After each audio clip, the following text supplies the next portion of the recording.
She thought the worst was over, until the IT guy slid the log across the table. The threatening email hadn't come from outside, it came from inside the company Wi-Fi. Then Cynthia's voice went cold. "Harper, the device signature matches Jordan Klein's laptop. If you've ever loved someone the world didn't understand, like, subscribe, and stay, you're gonna feel this one. Comment love wins if you're staying, because this couple is about to be tested." Harper Lane held her breath the way some people held prayer, quietly, desperately, like if she let it go too soon, something important would fall apart. The elevator doors opened on the 21st floor, spilling her into a corridor that smelled like lemon polish and money. The carpet was so thick her heels sank into it, and for one humiliating second she wondered if she should have worn flats. But she'd chosen the heels on purpose, chosen the fitted navy blazer on purpose, chosen the soft waves in her blonde hair on purpose. She wanted to look like a woman who had choices. She was a thick, curvy white woman with a body that drew attention whether she wanted it or not, and lately attention felt less like power and more like a spotlight that never warmed you. A plaque on the wall read, "Brightwell Partners, Operations," in silver letters. Harper's fingers tightened around her portfolio. Inside it was her resume, clean, crisp, printed on the last of her nice paper. She could still hear the printer in her apartment whining like it was offended by the effort. She could still see her landlord's last text hovering in her notifications, even though she'd forced herself not to open it again. She checked in with the receptionist, a woman with glossy hair and a smile that didn't touch her eyes. Name? Harper Lane. 10 o'clock. The receptionist glanced at the screen. Her eyes flicked, fast, practiced, over Harper's face, her body, the curve of her hips beneath the blazer. Like Harper was a shape before she was a person. "Have a seat." Harper sat. The chair was white leather, cold and too low. The lobby window looked out over the city where everything kept moving, as if rent and heartbreak were optional. She repeated the same thought she'd carried up in the elevator. Just get through this. Just get through this. 10 o'clock became 10:07. 10:07 became 10:13. Harper stared at the table beside her, where a neat stack of corporate magazines fanned out like someone had arranged them with tweezers. Her stomach tightened. The quiet in this place wasn't peace, it was judgment. Even the air felt like it had rules. When a man finally stepped into the lobby, Harper straightened so quickly her knees bumped the table. He wasn't the one she'd been expecting. For a second, she didn't move at all. She just watched him, caught by how he carried himself, tall and broad-shouldered, deep brown skin, close-cropped hair, neat beard, crisp white shirt under a charcoal blazer. His expression wasn't stiff like the others. It was focused, like he noticed everything and didn't waste time pretending he didn't. His gaze swept the room, landed on her and stayed there, steady, not invasive. "Miss Lane?" he asked. Harper stood, forcing her smile back into place. "Yes, hi, I'm Harper." "I'm Elias Porter," he said, extending a hand. "Operations manager." His handshake was firm without trying to crush her. It should have been nothing. A normal thing. But when his palm met hers, Harper felt her breath slip and her heart give a stupid, startled beat, like it was remembering what it was like to be treated gently. "Thank you for coming in," Elias said, and there was something in his tone that sounded like he meant it. He led her down the corridor into a glass-walled room with a long table and a city view that made her feel like she was floating above her own life. Two people sat at the far end, an HR representative with a tablet and a man in a pale blue shirt who didn't look up until Elias pulled out a chair for Harper. "This is Jordan," Elias said, nodding to the man, "and this is Cynthia from HR." Cynthia's smile was professional. Jordan's was thin. Harper set her portfolio on the table, opened it carefully, and slid out her resume. Her hands were steady. She was proud of that. She'd practiced steady in a bathroom mirror the way other women practiced eyeliner. Elias glanced at the paper, then at her. "I read your application," he said. "Your experience with scheduling and vendor coordination is solid." Harper's chest loosened. "Thank you," Jordan cut in, leaning back in his chair. "Let's not oversell it," he said, like he was doing the room a favor. She was a receptionist. "We're looking for someone who can handle pressure." Harper blinked. The words hit her with the precision of a slap. She kept her smile, but it thinned at the edges. I was a receptionist, she said carefully, and I handled the front desk for a firm with 70 staff. I ran point on client management, scheduling vendor issues, payroll support. Jordan said, scrolling on his phone like her voice was background noise. And your gap? Harper's throat tightened. There it was, the part they always wanted, the space where life had happened and didn't look pretty on paper. I took time off for family, she said. Cynthia looked at her tablet. It says here you left without notice. Harper's face warmed. I gave 2 weeks. Jordan shrugged. They say you didn't. Harper's mouth opened, but no sound came out. She could feel something rising behind her ribs, hot and sharp and unfair. She pictured the last day at her old job. Her supervisor standing too close, his voice low and oily, telling her she'd owe him if she wanted a good reference. She pictured the way he'd smiled when she refused, the way the schedule suddenly changed, the way her hours vanished like punishment. She'd left because she had to, because staying meant becoming smaller and smaller until there was nothing left but compliance.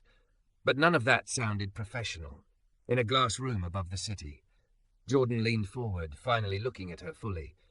We're not really looking for emotional hires, he said, like the word emotional was synonymous with weak. His gaze flicked down her body and back up with the kind of smugness that always came with entitlement. This place moves fast. People don't get special treatment. Harper's fingers curled under the table. Elias didn't speak right away. His eyes stayed on Jordan, calm but sharp.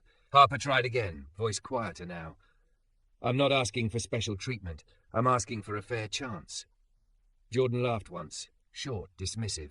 Fair chance is earned. The room tilted, not literally, but the feeling of it, like her balance was suddenly something she had to fight for. Harper looked down at her resume on the table, the clean black letters she'd chosen, the careful spacing, the line that said references available upon request. It felt like a joke, like a paper shield held up against a storm. Her phone buzzed in her pocket. She didn't want to check it. She didn't need to. Her body already knew what it was. Rent, late fee, final warning. Her throat burned. She swallowed, but the burning stayed. I'm sorry, she heard herself say, and the words surprised her because she wasn't apologizing for anything specific, just apologizing for existing in a room that didn't want her. I don't think. Cynthia's smile tightened. Jordan's expression didn't change at all. Harper pushed her chair back. The sound scraped louder than she expected, the way silence always magnified everything. She gathered her portfolio, but her resume slipped from her fingers and landed flat on the table like a surrender flag. She should have picked it up. She should have said something sharper. She should have held her chin high. Instead, something inside her cracked in the quiet. Harper turned before anyone could see her face properly and walked out fast, fast enough that her heels clicked like panic. The lobby blurred. The receptionist looked up, eyes widening, but Harper didn't stop. The elevator felt too slow. The doors felt too slow. The air felt too tight. By the time she reached the street, the cold hit her like reality. Wind slid under her blazer. The city noise rushed in, uncaring and alive. Her breath broke. It started as a tremble in her chest, then spilled out, and suddenly she was crying. Silent at first, then harder, the kind of crying you do when you've been holding it in for weeks and your body finally refuses to cooperate. She walked down the sidewalk with tears on her cheeks, trying to wipe them away without smearing her makeup, trying not to look like a woman falling apart in public. A car horn blared. Someone brushed past her shoulder. She kept moving. Behind her, a door burst open. "Harper!" She froze at the sound of her name in a voice that didn't carry mockery. She turned. Elias Porter was running toward her, his coat flaring slightly, his expression intent. In one hand he held a folded sheet of paper. In the other, 2 small cups in a cardboard carrier, coffee, steam rising into the winter air. He stopped in front of her, breathing a little harder than before, like he'd actually sprinted. Harper stared at him, stunned. "What are you?" "I'm sorry," he said quickly, and his eyes flicked to her face, the tears she hadn't managed to hide. His voice gentled. "I should have stopped that in there. That wasn't right." Harper's laugh came out broken. "It's fine. It's just..." She swallowed. "It's not fine." "I know," he said, like he believed her. He held out the folded paper. "I have 2 offers," he said. "One is a job." Harper's heart stumbled. "What?" "And the second," he added, lifting the coffee carrier slightly, is a coffee, not as pity, as a pause. 5 minutes where you're not alone on this sidewalk. Her breath caught on a sob she didn't want to give him. You don't even know me. Elias's gaze didn't waver. I know enough to run after you, he said. Then quieter, like he was choosing the truth carefully. And I know Jordan wasn't the only one reading your resume. Harper followed Elias back through the revolving doors like she was stepping into the mouth of something that had already tried to swallow her once. The lobby was the same. White leather, cold marble, a receptionist who smiled too tightly. But Harper wasn't the same woman who'd fled it. Her eyes still burned from crying, and she could feel the dried salt at the corners when she blinked. She hated that part. Hated leaving evidence behind. But Elias walked beside her like the evidence didn't make her smaller. Do you want a minute in my office first? He asked as they reached the elevators. Harper shook her head quickly, because if she stopped moving she might start shaking again. No, if we do it now. Elias gave a small nod, like he respected decisiveness, even when it came wrapped in exhaustion. He hit the button for the 21st floor, and the elevator rose with a soft hum. Harper stared at her reflection in the brushed metal doors. Mascara intact, thank God. Lipstick faded. Blush a little uneven from wiping tears with her sleeve like an amateur. She looked like someone who'd been through something, because she had. The doors opened and the lemon polish smell hit her again. The corridor felt narrower this time, like the building itself had opinions. As they walked, a glass conference room came into view, and there it was. Her resume still sat on the table, perfectly flat, like it had been waiting for her to come back and claim it. Jordan was inside the room. He stood with his hands on the back of Harper's abandoned chair, shoulders relaxed, like he owned the space. He didn't even look surprised to see her. He looked entertained. Well, Jordan said, loud enough for the people at nearby desks to hear, she's back. Harper's stomach flipped. Instinct told her to keep walking, keep her eyes forward, pretend he was a passing shadow, but she couldn't pretend him away. Elias stopped at the doorway. His posture stayed calm, but Harper felt the air change, like a door quietly locking.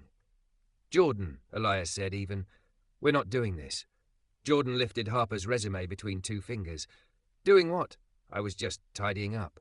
He glanced at Harper. His eyes moved over her in that quick, ugly way, and Harper's skin prickled beneath her blazer. I assumed she left this because she didn't want it. Harper's mouth went dry. Her hands clenched around her portfolio strap until the faux leather creaked. Elias stepped into the room and took the resume from Jordan's fingers without yanking, without dramatics. Just clean, controlled. She didn't leave it because she didn't want it, he said. She left because you made the room unsafe. Jordan's smile didn't crack, but something in his eyes sharpened. Unsafe. Wow. Big word. It's the right one, Elias replied. Jordan's gaze flicked to Harper again. So what is this? A rescue mission? You going to offer everyone coffee and cuddles now? Harper flinched at the word, like he'd thrown something sticky at her. Elias didn't raise his voice. That was the part that scared Harper most.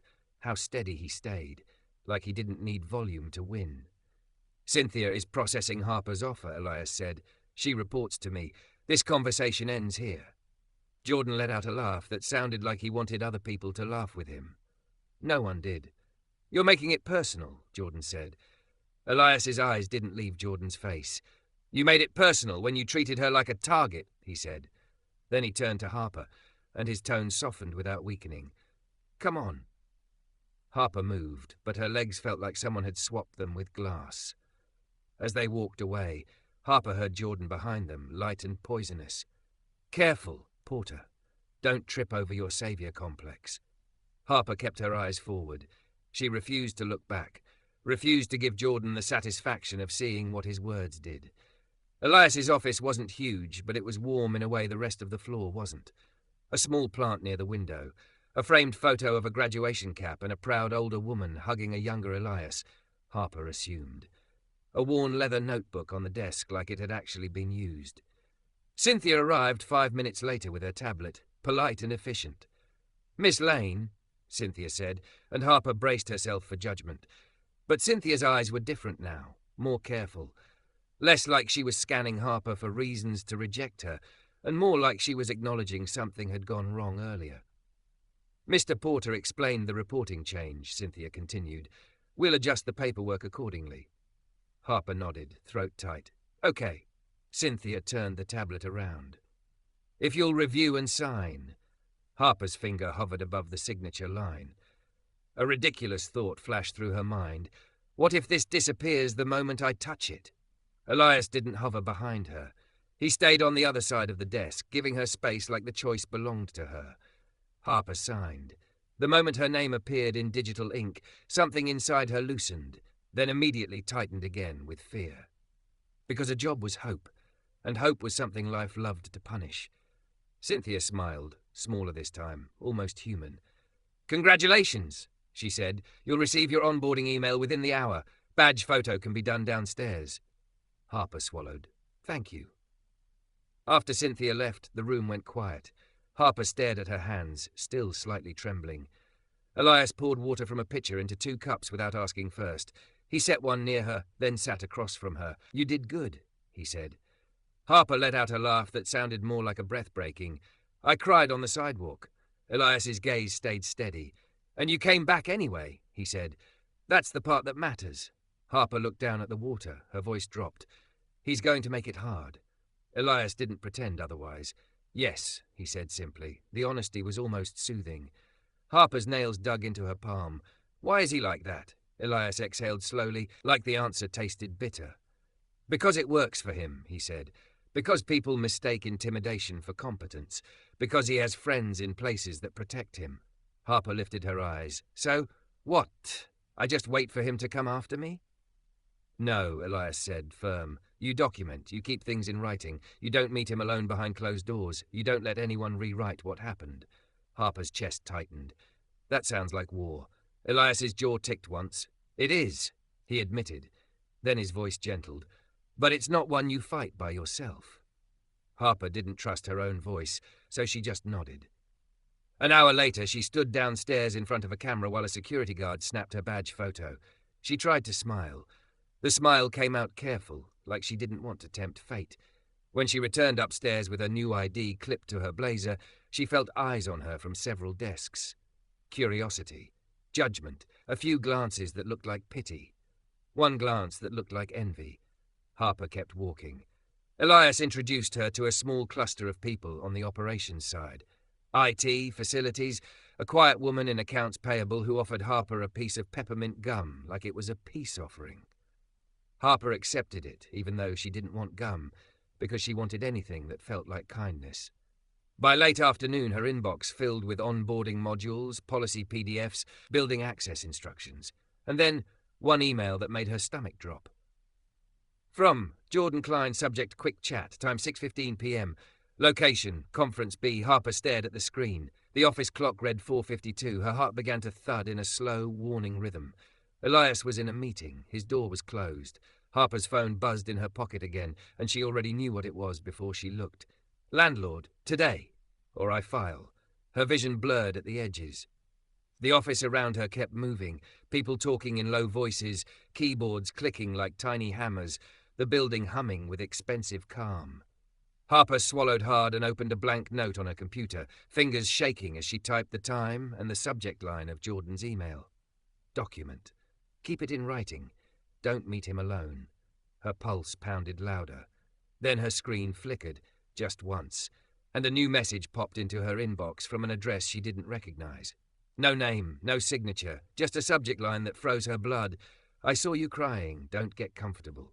Elias didn't step closer until Harper's breathing slowed enough that she could actually see him, instead of the blur of a man-shaped solution on a cold sidewalk. Steam lifted off the coffee cups between them, twisting into the air like a small white flag. Harper stared at the carrier as if it might vanish if she blinked too hard.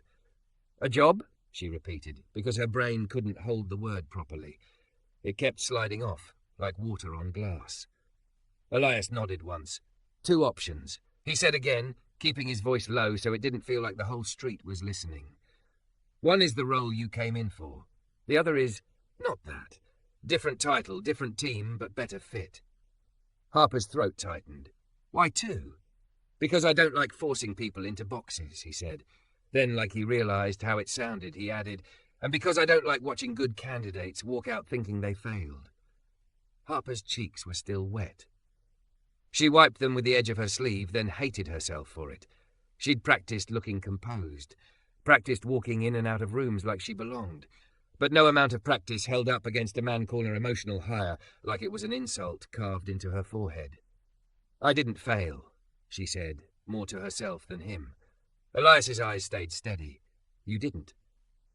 The coffee smelled dark and warm. And for the first time in weeks, Harper realized she was hungry, not just for food, but for something softer, for relief. For a moment where she didn't have to be sharp. Elias lifted one cup out and offered it. Here, cream and sugar are already in it. I watched you at the kiosk in the lobby. You hesitated, then picked up the sugar packets and put them back like you were deciding you didn't deserve small comforts. Harper blinked hard. Her mouth opened, then closed. She wanted to deny it, but it was true. She'd picked up the sugar and felt guilty for even considering it. Like sweetness was something you earned. She took the cup with both hands. The heat pressed into her palms, and she almost cried again, this time for a different reason. Thank you, she whispered. Elias didn't smile like he'd won. He just looked relieved she'd accepted it. Can we sit? He asked, glancing toward a small bench near the building entrance, tucked slightly out of the main flow of foot traffic. 5 minutes, if you want. Harper's instinct was to say no, to go home, to crawl into bed with her phone face down and let the world keep spinning without her. But the warmth in her hands anchored her. So did the fact that Elias had chased her like she mattered. She nodded once. They walked to the bench. Elias didn't take up space. He sat at the far end, angled slightly toward her, but not crowding. It was a small thing, but Harper noticed. Men who wanted to control you always sat too close. Men who wanted something from you always leaned in like your boundaries were optional.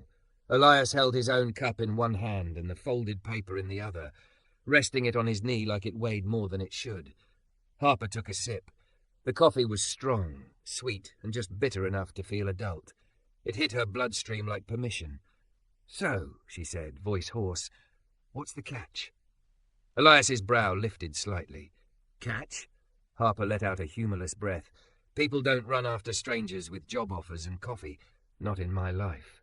Elias looked out at the street for a second, then back at her.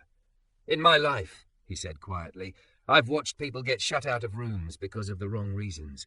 I've watched managers confuse power with cruelty, and I've watched good people internalize it until they start apologizing for existing. Harper's fingers tightened around the cup. Jordan does that, Elias continued. He pokes until he finds a bruise. He calls it pressure testing. He thinks it's leadership. Harper swallowed. Why didn't you stop him in there? The question came out sharper than she intended. It wasn't fair, maybe, but pain made you honest. Elias didn't flinch. Because I made the mistake of believing I could redirect him without making a scene, he admitted. I thought if I let him talk, you would answer and he would see what I saw. And? Harper asked. And he didn't want to see, Elias said, and now there was steel under his calm. He wanted to win. Harper stared at the city moving past them. Cars, people. A man in a suit laughing into his phone like nothing had ever made him cry on a sidewalk. I'm tired, she said suddenly, and the confession slipped out before she could stop it. I'm so tired of proving I'm worth basic decency. Elias's gaze softened. I know. Harper looked at him then. Really looked. The way his jaw tightened like he was holding back anger. The way his hands stayed open, relaxed, not clenched. The way his eyes didn't slide away from her tears like they were inconvenient. Okay, she said, forcing herself back onto practical ground. Tell me about the job. The 2 jobs. Elias nodded and unfolded the paper carefully, as if it was something sacred. The first offer, he said, tapping the top line, is the role you applied for, executive admin support. It reports to Jordan. Harper's stomach dipped. No. Elias didn't argue. I figured you'd say that. He moved his finger down. The second offer is office operations coordinator. Reports to me. Harper's mouth went dry. That's a real position. It is, Elias said. And it's one I can create a slot for because I've been pushing for it anyway. We're growing. The office is a mess behind the polished front. People pretend systems run themselves. They don't. Harper's heart pounded, the sound too loud in her own ears. Why me? Elias's finger tapped the resume he'd apparently memorized. "Because you've already done pieces of it," he said.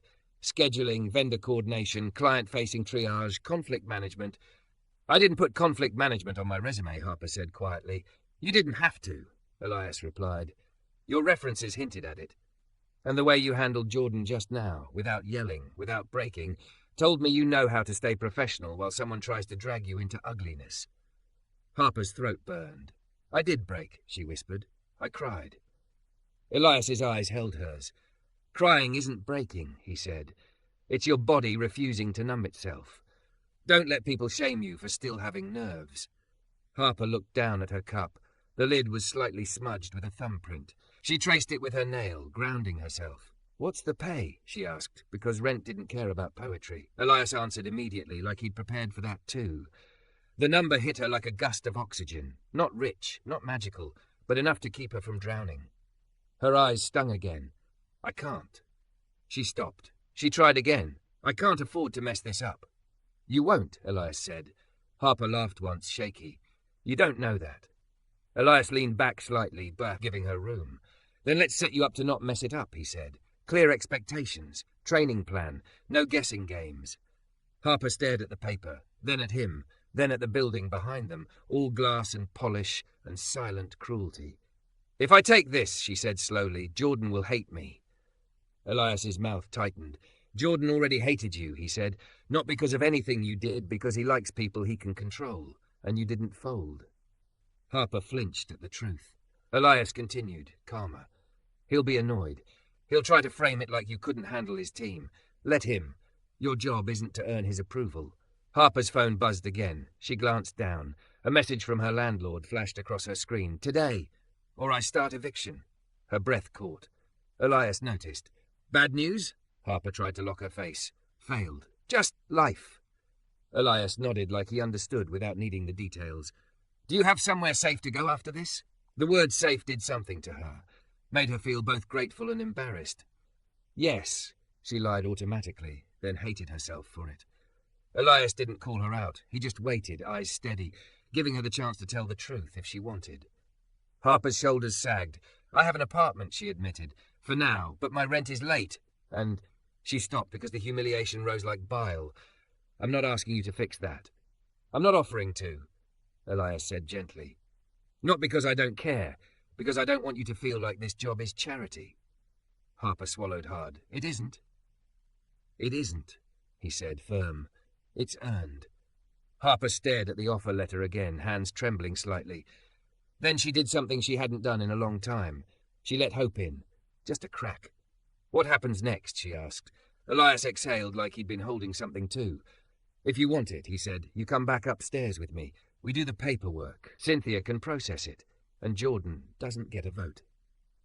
Harper's pulse hammered. Her mind raced through reasons to distrust this, to run, to protect herself by expecting nothing. But the coffee was warm in her hands, and the paper was real. And Elias was sitting an arm's length away like he respected the space between them. Harper looked up at him. "And the coffee?" she asked, voice small. Elias's eyes softened. "That offer stays either way," he said. "Job or no job, you deserve a warm drink and a minute to breathe." Harper stared at him for a long moment, then nodded once, like she was signing something inside herself. "Okay," she said. "I'll come back up." Elias stood first, not rushing her. He held the door for her as they walked inside, and Harper felt the lobby's polished coldness try to swallow her again. But this time she wasn't walking in alone, and somewhere upstairs, on a table in a glass room, her forgotten resume was still lying there like a bruise. Harper didn't know yet that Jordan would notice it first, and that he would not, under any circumstances, let her new beginning stay clean. Harper stares at the subject line until the letters stop looking like language and start looking like a bruise. "I saw you crying. Don't get comfortable." Her fingers hover over the trackpad. The office around her keeps breathing, printers chirping, keyboards tapping, someone laughing softly near the break area, like nothing has just reached into her chest and squeezed. She clicks the email once, twice, expecting it to change into something more logical. A scam. A mistake. A forwarded chain. It doesn't. No greeting, no signature, no name, just a blank body and that one sentence sharpened down to a point. Harper's mouth dries. She opens the sender details. It's a string of random characters, not even a real-looking address. She checks the timestamp. 2 minutes ago, while she'd been reading onboarding modules and trying to pretend she wasn't terrified. Her phone vibrates again in her pocket, like the world is lining up to take its turn. Landlord, today, or I file. The floor doesn't tilt, but her body does. Her blood rushing into her ears, her palms suddenly damp, her lungs forgetting how to pull in air. She grips the edge of her desk so hard her knuckles go pale. Okay. She forces the thought through the panic. Okay. Elias said document. She screenshots the email. Then another screenshot with the header. Then she opens a blank note and types the time, the words, her own reaction in clipped bullet points, like she's writing evidence for a version of herself who won't be shaking. Her legs move before her brain approves. She stands too fast, chair wheels squealing softly, and walks toward the restroom with her badge tapping her blazer like a metronome. In the bathroom, she locks herself in a stall and presses her palm flat against the cool metal divider. She breathes in through her nose, counts to 4, holds, breathes out slow, longer, like she's pouring heat out of her chest. Her eyes sting. She blinks hard and refuses to cry again in a place that smells like lemon polish and polished cruelty. When she steps out and splashes water on her face, she catches her reflection. Blonde waves slightly frizzed from the cold, cheeks flushed, lips pressed tight. A thick, curvy woman in a fitted blazer who looks like she belongs until you notice how tightly she's holding herself together. She returns to her desk and opens a new email. To Elias Porter. Subject concern, threatening email received today. She attaches the screenshots, then hesitates, fingers hovering. If she sends it, it becomes real. It becomes official. It becomes something that can be used against her. Harper is dramatic. Harper can't handle corporate pressure. Harper is bringing chaos. Her eyes flick to the glass hallway. Elias's office door is closed. The meeting he mentioned is still running. Harper swallows and clicks send anyway. Then she forwards it to the general IT help desk address Cynthia gave her, keeping it simple. Received a threatening message. Please advise best reporting steps. As soon as she sends those, her shoulders drop an inch. Not relief, just the tiniest shift from drowning alone to drowning with a rope thrown nearby. Her inbox pings again almost immediately. From Jordan Klein, subject, quick chat, still on. Harper's stomach tightens. She stares at the words still on, like they're a hand on her wrist. She opens the first email again, 6:15 p.m. Conference B. The polite phrasing is gone. This one is a reminder. A command dressed as friendliness. Harper looks at the clock, 5:07. Across the room, she notices Jordan's silhouette moving between desks, his pale blue shirt bright against the muted office palette. He isn't walking toward her, not yet, but he's visible. Present, like a warning in human form. Harper's mind runs through the rules Elias gave her like stepping stones over freezing water. Keep things in writing. Don't meet him alone. Don't let anyone rewrite what happened. She opens her calendar and declines the meeting with a note she types carefully, each word measured. Hi, Jordan. I'm available to discuss anything work-related tomorrow during business hours. Please add Elias Porter, my manager, and/or Cynthia HR to the invite. Thanks, Harper.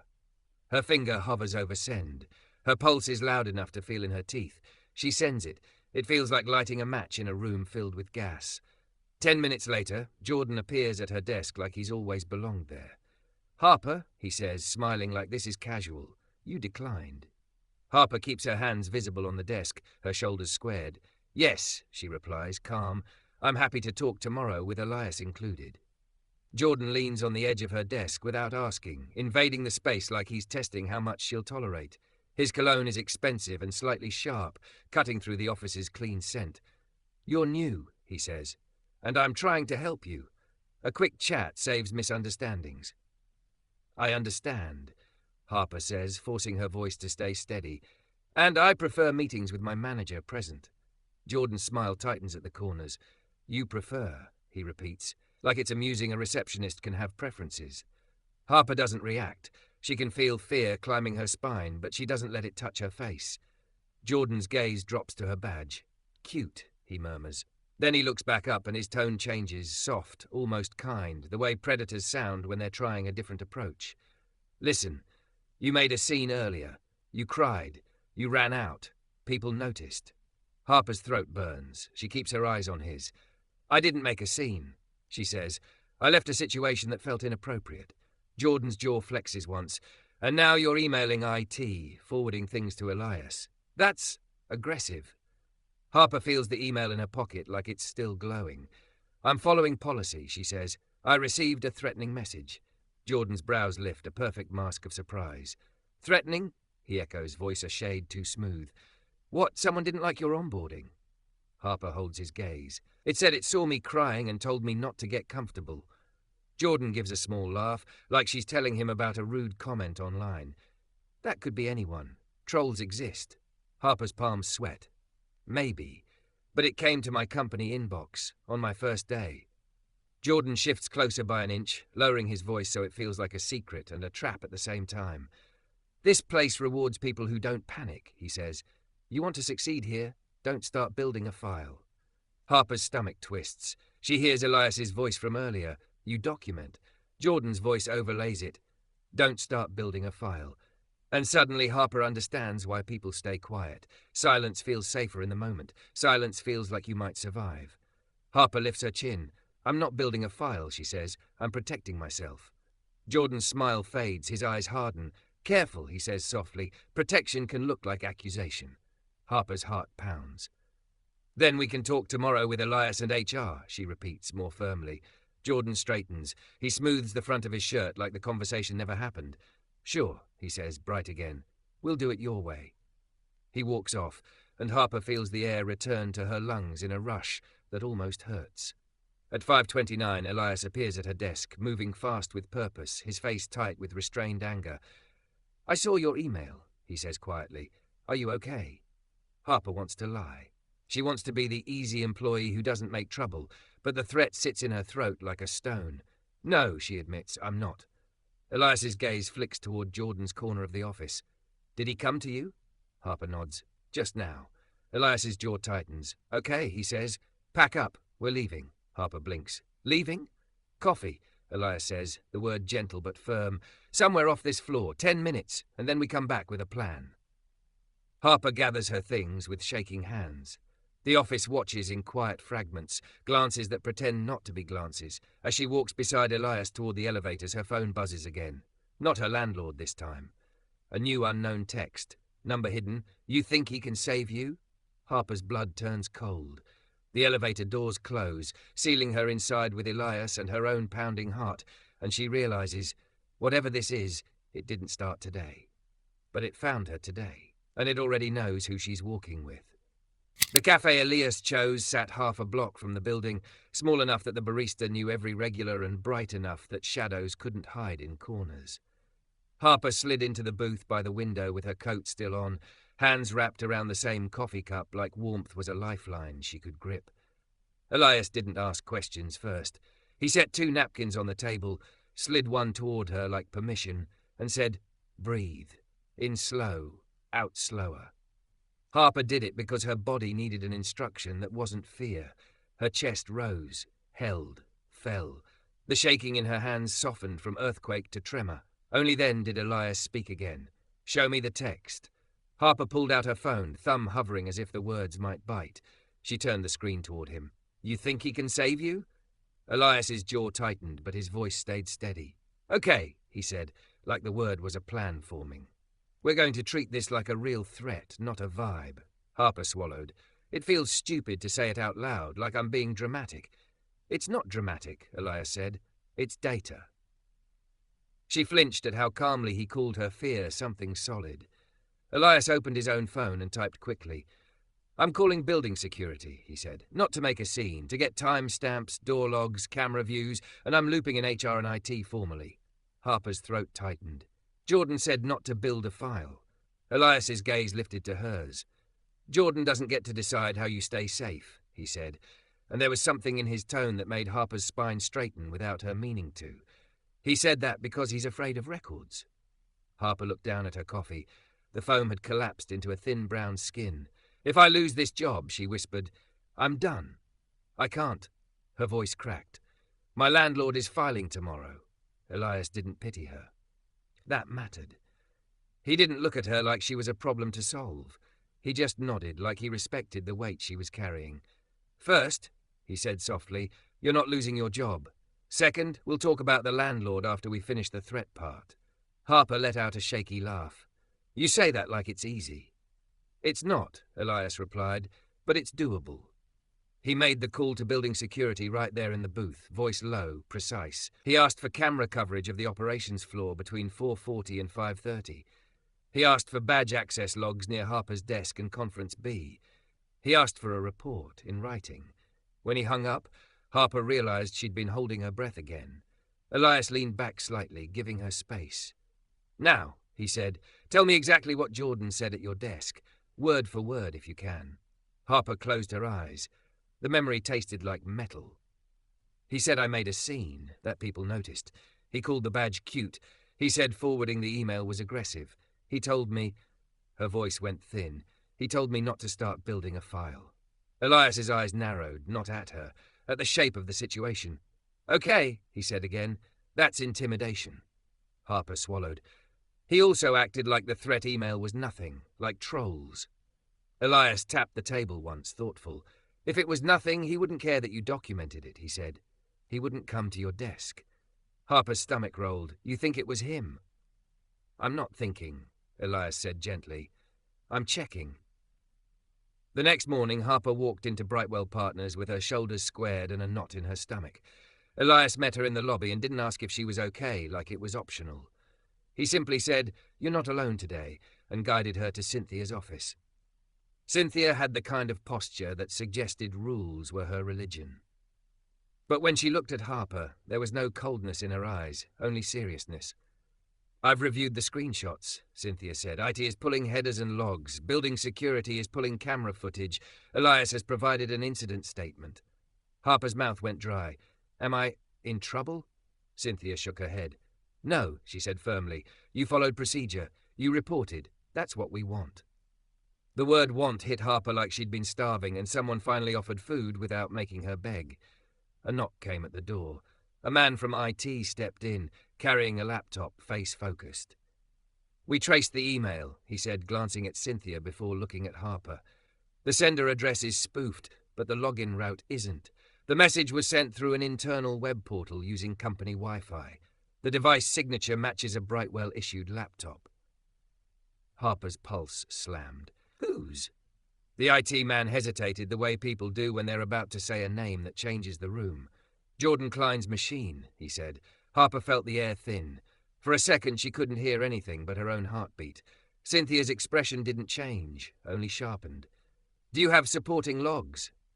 "Yes," the IT man replied. "Timestamps line up with when Harper received it."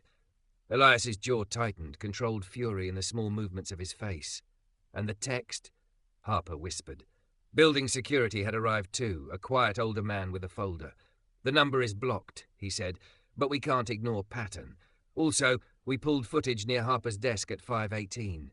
He opened the folder and slid a still photo across the desk. Jordan leaning at Harper's workstation. Jordan, close. Jordan exactly where he'd been when he'd warned her not to build a file. Harper stared at the image until her eyes burned. Cynthia stood. "Thank you," she said to both men. "I'll take it from here." They left, and for a moment it was just Cynthia, Elias, and Harper, the silence dense with something like grief. Not grief for Jordan, grief for how quickly a new beginning had almost been poisoned. Cynthia's voice softened by 1 degree. "Harper," she said, "I'm sorry this happened on your first day." Harper tried to speak, the words tangled. She swallowed. "He made me feel like I was crazy. That's the point of intimidation." "Yeah," Cynthia said, "it's meant to isolate you." Elias looked at Harper. "You did the right thing," he said again, like he'd keep saying it until it finally lodged in her bones. An hour later, Cynthia called them back in. Her tone stayed professional, but the outcome sat on the surface of her words like a hard truth. "Jordan has been placed on immediate leave pending termination proceedings," she said. "He will not contact you. If he does, you report it directly to me and building security. Your desk location is being moved today, and your reporting line is confirmed under Elias. Additionally, we are filing a formal incident report." Harper's breath hitched. Relief came first, sharp, dizzying. Then fear tried to follow behind it, whispering that punishment always came later. Elias stood with her when she walked back onto the floor. He didn't announce anything. He didn't turn it into a spectacle. But people noticed the way he stayed near her, the way building security moved quietly through the space. The office's polished calm finally made room for consequence. Harper spent the rest of the day in a new seat near Elias's office door, where the hallway felt less like a trap. She completed onboarding modules with hands that still shook, but the shaking wasn't as violent now. It was the aftershock, not the earthquake. At 4:47, she checked her phone and saw the landlord's final message waiting like a raised fist. She stared at it until her vision blurred, then forced herself to stand and knock on Elias's open door. He looked up immediately. "Come in." Harper hovered at the threshold, shame and survival battling in her throat. "I'm sorry," she began, then stopped, hating the automatic apology. Elias's expression stayed calm. "Don't apologize. Say what you need." Harper's voice trembled anyway. "My rent," she said. "I'm behind. If I don't pay today, my landlord files tomorrow." Elias leaned back, thinking, not judging. "Okay," he said. "We can't do personal loans through the company, but there are options. Payroll can process an advance for new hires in hardship situations, policy-based, documented. There's also an employee assistance fund. I can walk you to payroll myself." Harper's eyes stung. "Why are you doing this?" Elias's gaze held hers, steady as a handrail. "Because you earned this job," he said, "and I'm not letting a threat and bad timing steal your stability." She swallowed hard. "Thank you." "Two offers," he said quietly, and a small warmth touched his voice. "The first is the job. The second is help navigating the parts people pretend don't exist." Payroll processed the advance before closing. Harper left the building with a printed confirmation in her pocket, lungs finally taking full breaths. She paid her landlord within the hour, watching the confirmation screen like it was proof she still existed. That night, she sat in the same small cafe as the day before, only this time she wasn't shaking as hard. Elias arrived 10 minutes after her, coat dusted with cold, and slid into the booth across from her. He didn't ask about Jordan. He didn't drag her back into the worst parts. He just set a coffee in front of her and said, "You're still here." Harper wrapped her hands around the cup and let the warmth climb into her fingers. "So are you." Elias watched her for a moment, then spoke carefully, like he was laying something down that could be picked up or left alone. "I'm not your savior," he said. "I don't want to be. I want you to feel safe because you're safe, because you have systems and power and proof." Harper nodded, throat tight. "I want that too." He hesitated, then gave her a small, honest smile. "Then I'll make you a third offer," he said. Harper's heart flicked. "What is it?" Elias lifted his cup. "Coffee," he said. "Not as rescue, not as HR. Just coffee, tomorrow if you want." Harper looked at him, at the steadiness, the boundaries, the way he never once made her fear feel like a nuisance, and felt something inside her uncurl. She exhaled slowly, letting the answer come out as simple as it was true. "I want."